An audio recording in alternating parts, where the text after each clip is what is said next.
Welcome to self education through self expression, discovery, and exploration. I am your host, Courtney Brame, and I am coming to you live from the what looks like my podcast studio becoming like the closet of the gym, I guess.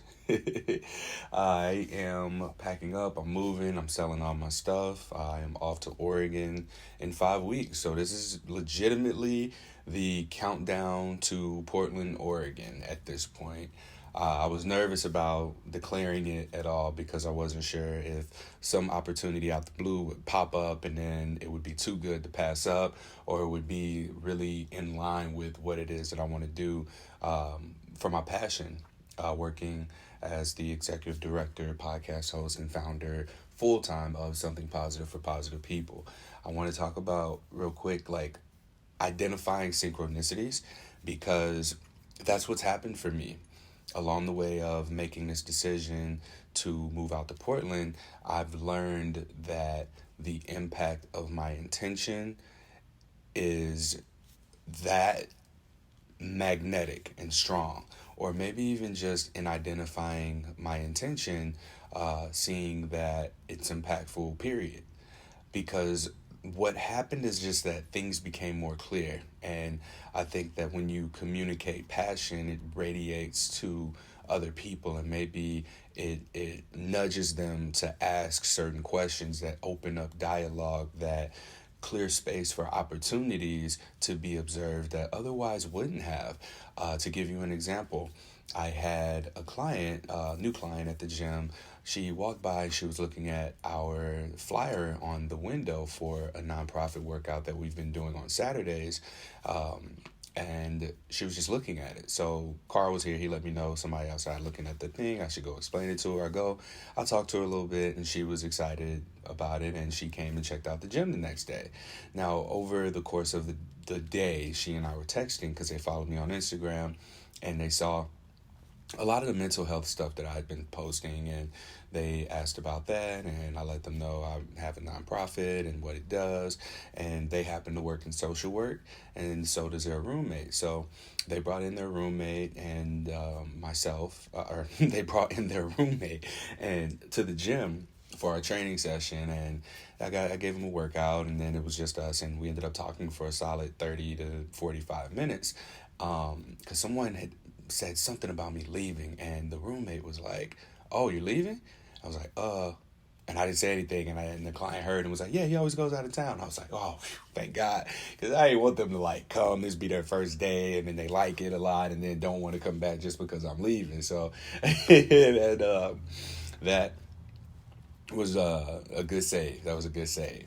So in this dialogue exchange, one of the roommates specifically hears me out about my nonprofit, how I got started, where I'm at now, what I'm doing, and she mentions that she lived two places, and one of those places that she had lived was in Portland, Oregon, and that she had too been diagnosed with an STI, and that was like, well, with herpes actually specifically.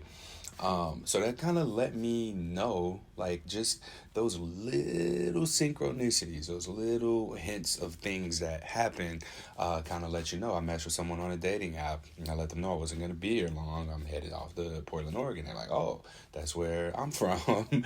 So, like, I don't know. Maybe if everyone started to just open up about what they had going on in their lives, they too would find a bunch of synchronicities in the people around them. I hung out with my friends yesterday from high school who live probably about 45 minutes west of where I'm at in the Lake St. Louis part of St. Louis. It's where it's like the fancy, newer, bougier part of St. Louis is. And I let them know I was moving to Portland. I want to do my nonprofit full time. It's just a better opportunity for me there. And everyone was so supportive. Everybody was like, "Oh man, that'll be a much better place for you to do that than here. Like that'll be a good opportunity for you." So to just feel the support and not be hit with any kind of judgment, my buddy Steve, who works at a restaurant with two of our friends, he and I have parallel situations right now. He'd been working at the restaurant, I've been working at the gym, and I've been very dependent on my relationship with my friend who owns the gym that I work at, and the same thing for him. So when we were chatting it up about our circumstances, our experiences were parallel in the sense of like feeling this draw to have to, at the very least, try to go off and do what it is that we're feeling compelled to, what we're feeling called to, rather than staying where we are. And I'll be the first to tell you the reason that I know that this is the right thing to do is because I have more of a sense of peace with the uncertainty of what could happen if I take this action than I have from not taking this action. I feel a sense of anxiety and uncertainty and strangeness within my body when I think about staying here and continuing to work at the gym, continue to build my yoga career, or make an effort to do that and try to get funding for my nonprofit here in the state of Missouri. It just hasn't worked out. I recognize the potential of what could happen. Like I won't be here like that. And even being here, seeing my family, I've seen my family more when I lived further away than I do being here right now. Part of that because I don't have a car, and that's another thing. All this time, I haven't been attached to anything. So right now, I'm trying to sell all the furniture that I have for reasonable prices and be able to go down or go out west to Portland with a decent amount of money saved up. So like as of right now, I'm good for 4 months. I'll have to pay rent for October, but I'm still at the gym training people, making money, and I am on the most strict spending diet ever. Like I'm not going on dates. I'm telling people like, hey, this is my situation. I'm getting up out of here soon. So if you want to do something food related, if you want to go somewhere, I'm not gonna be your person to do this with. So I'm really focused. I like that the momentum that I brought back with me from Portland is still here. The fire was lit when that situation with that company essentially like taking my idea or taking my just taking my idea and making it their own. It seems like I haven't heard back from them. I was supposed to have heard back last week because they want the person to start the October 1st. So if that's the case, then that person should already be notified by now.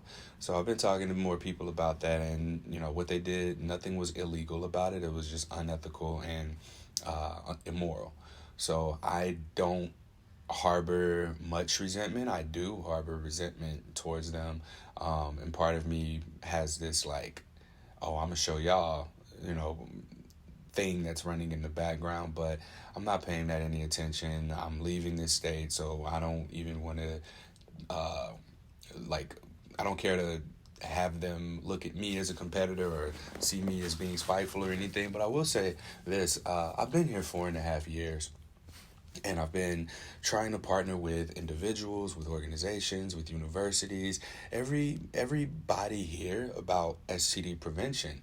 And throughout the process of doing so, no one's really been rocking with me like that. I'll have connections. I'll talk to people about what it is that I'm doing, and I'll ask, where are the opportunities for funding? And there's no kind of response. Like, this is an STD prevention tool. It's a suicide prevention tool. It's a mental health resource. It's all of these potentially stigma shifting ideologies that are coming out of what I've done with something positive for positive people, and it just feels like I'm not being heard here. I tell anyone anywhere else, like especially more west, and I hear, oh, that's awesome, like how can I help you? I can connect you to so and so. Here are these opportunities. And so when I announced that I'm moving to Portland and someone I'd been working with, I was met with, I was going to ask for funding at this university for a project. And it's like, well, Why didn't you tell me that? This decision was made primarily because at this point, if I am going to continue to run my nonprofit, to host my podcast, I absolutely have to I have to secure some type of an income in order to do this. Because where I'm at now and what I'm doing, I have to make decisions. It's either not do the thing I'm passionate about and do more of the thing that prioritizes my survival. You know, what happened to me, I think my deal breaker, or what pushed me over the edge, was when I got COVID in 2020 in October. And I had to miss 3 weeks of work. And missing that 3 weeks of work really effed me over, like playing catch up and having to get clients back into the swing of things. It was so challenging. And then to have had to think, you know, 3 weeks of work, missing that should not be the thing that sets me back.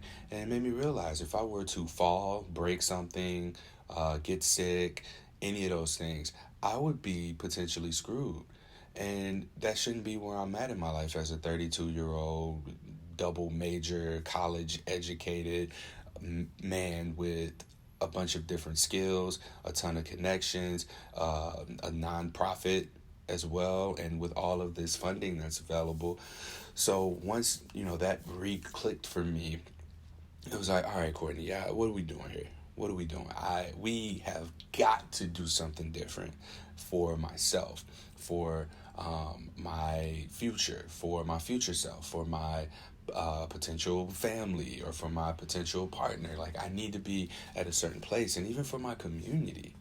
And I recognize that I've not been motivated by money, but now it's a matter of being motivated to connect.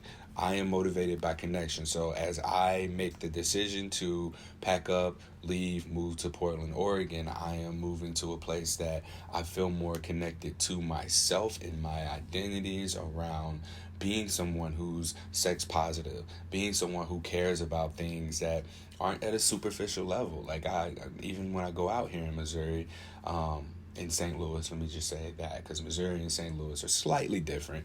The emphasis on, the spending and being flashy, I don't care about that. Like, I can go out in a tie-dye t-shirt and some socks in Portland and have a good ass time and still be connected to, still be interesting, right? Well, I don't know that for sure because it's a pandemic, so I haven't been out, but even in just connecting with the people that I have, it seems to me as if I am more seen in the sense of my identities out there personally. And people always say, oh, well, it's expensive out there. It rains a lot out there. Like, do I want to be unhappy or less happy and wondering what if, just for the sake of paying a few dollars less in rent, or for going out to eat, and my cost of living being a little bit lower? All right, it is what it is. If I move out there, I have to do something. I have to be able to feed myself, pay my bills. So I would rather be in a place where I'm a little more happy, a little more connected to myself, and able to express my identities and be who I am, than not. So, and it rains here. Like, we also get tornadoes. We get what are those things called? Yeah, just tornadoes. That's the big thing here. But yeah, I am ready to move. I'm ready to go. Like, it's nothing against anyone who's here. This is for me. I don't have a motivation, any type of an external person motivating this. When I moved to Houston, there was a girl. And now as I'm moving to Portland, I have opportunities. This thing that I've been able to create and foster and evolve over the last 4.5 years is now at a place where it can sustain me. I just have to be willing to take the risk, take the chance, put it out there, and be told no. I have to be willing to experience, I have to be willing to face a shit ton of rejection. And that is something that I am absolutely prepared to do behind this cause. And with the practice, I believe that this is going to flex my rejection muscle to the point where I've become more resilient. And I've become more resistant to the negative feelings of rejection. Maybe not the negative feelings of rejection, because there's something there for me to explore. So creating this opportunity for myself in an uncontrolled environment, I recognize that I am the kind of person who thrives when my back is against the wall. When I have to do something, I always will do it. And I want to get out of that habit. And here's my way of doing it. I'm forcing myself into the position to do so. I have support in the sense of I have a place to stay. The timing worked out for me to be able to just fill in someone's spot who's leaving in a house of people that I've met before, and one of them I'm really good friends with. I have a couple of my board members that are out there. I have the opportunity to teach yoga classes, and there's just a lot of the synchronicities there that tell me that, Courtney, this is the right decision, and you don't want to live a life full of regret. My idea of regret looks like being able to look back on a past experience and wonder, why didn't I take any action? If I wonder why didn't I take any action, that's a regret.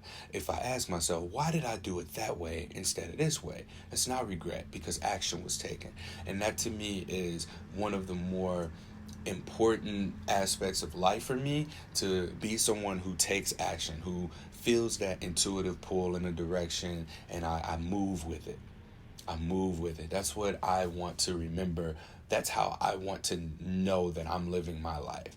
As long as I'm doing that, I'm in integrity. So when I'm able to pull the trigger on something without having to second guess myself, I'm building the trust muscle.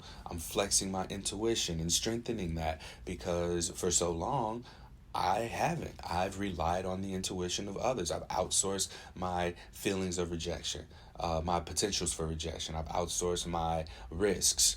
I've always just done what's been safe over at least the course of time that I've been in St. Louis, Missouri. And here I am now.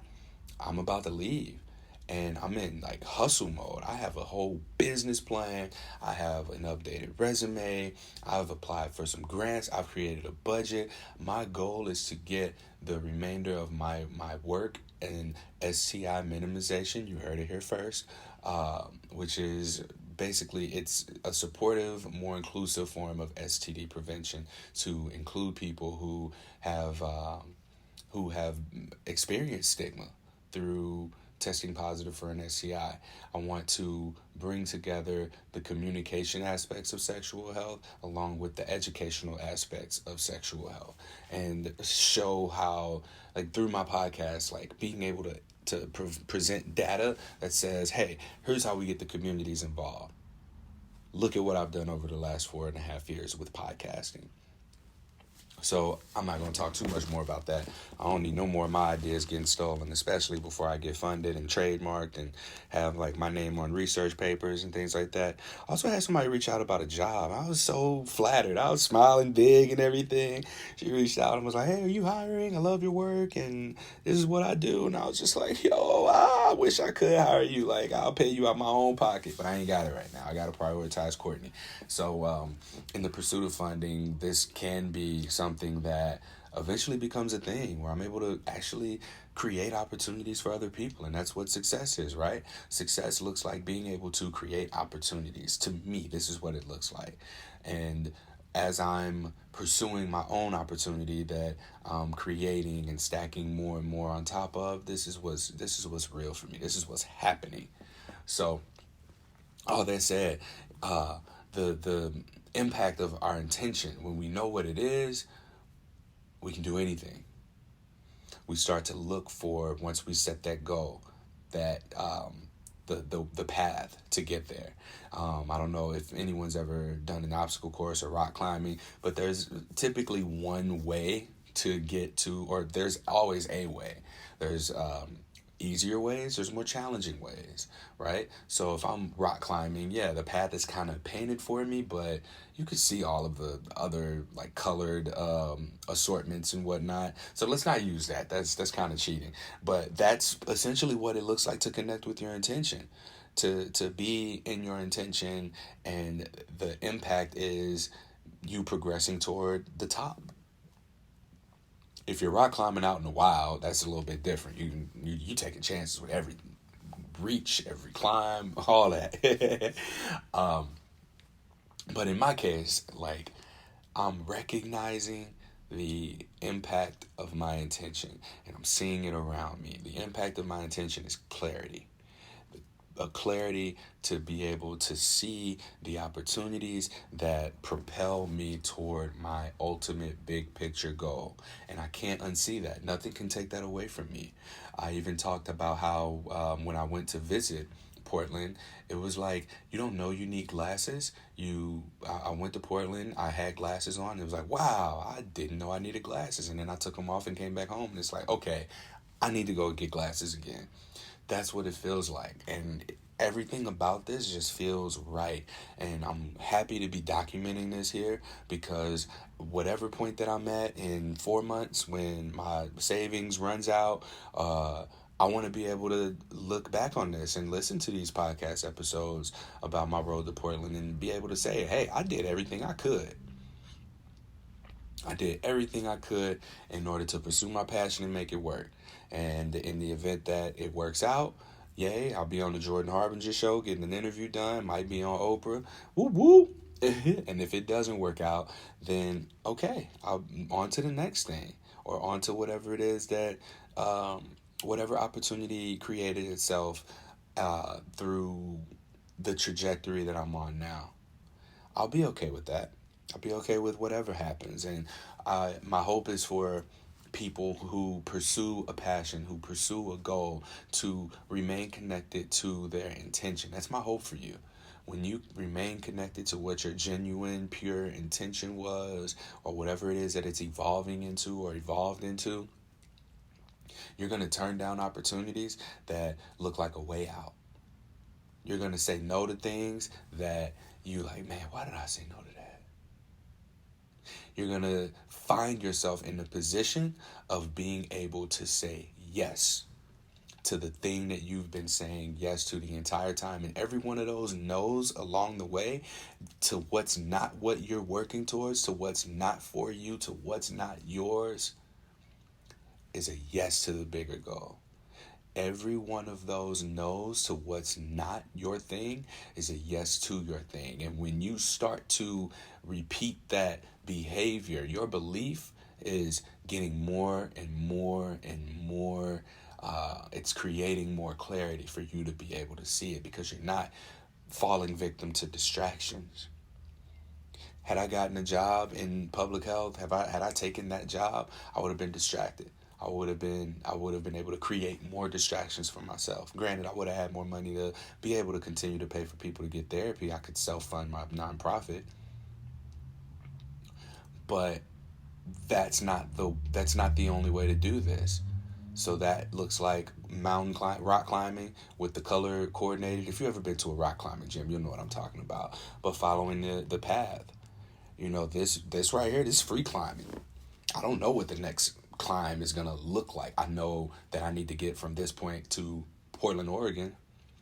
And then from there, it'll be a matter of getting things set up to be able to teach yoga so that I have an income while I have all this time on my hands to apply for grants and make sure that everything in relation to something positive for positive people is squared away so that I can get this funding, so that my processes are secure and in place to where I am able to execute what it is that I say I want to do. Collect that data, being able to replicate it wherever it is that the next place is that calls to Courtney. So I'm ready. I'm ready for this. I was going to talk about more of my personal life, but like the fire inside me is just, it's going right now. And this is something that I needed to do now. Not to say it wouldn't have gotten done later, but I had the narrative here. I actually just ran with it. I was supposed to talk about like dating as somebody who ain't gonna be here long and as somebody who's relocating to somewhere else. I will say as I cut to the chase, or as I'm directing my intention and I'm like, hey, I am not going to be here long. Take what you want with that information. I think you're attractive. I would like to, if we can, get whatever time we can together. And you see people. Some people are like, all right, cool. What are you doing this day, this time? Other people are like, oh, no, that's disappointing. Somebody tried to get me to stay here. Like, girl, we ain't even met yet. Somebody else was like, oh, that's okay, because I don't plan on being here much longer anyway. I'm really just on here wasting people's time. And I was like, yo, all right. So being direct, knowing your intention, and even that, like, that's, to me, that's while it may seem like I'm putting myself out there for rejection through vulnerability, uh I'm giving other people the opportunity to say no as well, by offering that and being clear in my intention. Like, hey, I'm gonna be moving to Portland. I've had some great short conversations with people that lasted longer than I would think they would have. I talked to a lady on Hinge, and she was like, yo, that's dope. And I didn't know that there were people, especially black people, who rock climb. At least not here in St. Louis. She was like, yeah, I've been climbing out there. She had a few names for things. I don't remember what they were, but it was just real dope to talk to her. And if I wasn't moving to Portland, maybe we'd have connected here. But otherwise, like, I might not have gotten to that point in the discussion with her. So be real. Just continue to be real with people. This whole being decisive thing, it's working for me. It's working for me. I'm enjoying the feeling that I have. I'm enjoying the connections that are being made. I'm enjoying the journey to the destination. Not like just focus on, I got to get to Portland. I got to get to Portland. It's even cleaning out my closet, cleaning things and finding old stuff, packing up, reconnecting with friends because I might not see them for a while. If I'm setting myself up to go out here and succeed, there will be points of struggle. There will be points where I'm probably going to wish that I could just come back home into my beautiful 700 square foot apartment with my own space, my own bed, my big comfy couch, my own kitchen, my own dishes, everything in there that's mine, not shared, my solitude, my peace, down the street from my gym where I get to go and be around people that I like all day and tell people what to do, and being able to freely just walk or ride my bike and not have to worry about transportation and be able to pay my bills, like, and eat. I'm stepping away from that. I'm stepping away from my comfort zone. I'm stepping into a new uncharted territory for myself. I don't know what's going to happen, but I'm ready for it. I am ready for it. And anyone who's listening to this, if you got something stirring within you right now, like as you hear me talk, if you're getting those tingles down your back and that gut feeling and tingles through your central nervous system because something that I'm saying is resonating with you right now, you got to do something for yourself. Wait, make a plan. My plan was set a while ago. I had money saved up to get me through December of this year. And I said, if I don't have a job lined up by October, I gotta do something different. I don't know what, but I gotta do something. And as I set that intention, that something different became, Courtney, why don't you just run your nonprofit? I can pay myself. I just haven't. I haven't wanted to. It hasn't been a sustainable amount, but I'm also in a 300-hour yoga teacher training. When I get done, I'll be 500 hours certified. I can teach yoga classes to supplement my pursuit of my passion. And if I'm going to struggle, if I'm going to suffer, I'm going to do it somewhere where I'm happy. And you should do that too. Don't let nobody tell you that, oh, it rains a lot there, or, oh, the cost of living is expensive. Yeah. What's the cost of not living? The cost of living may be high, but what's the cost of not living? I can end it on that. Thanks for listening.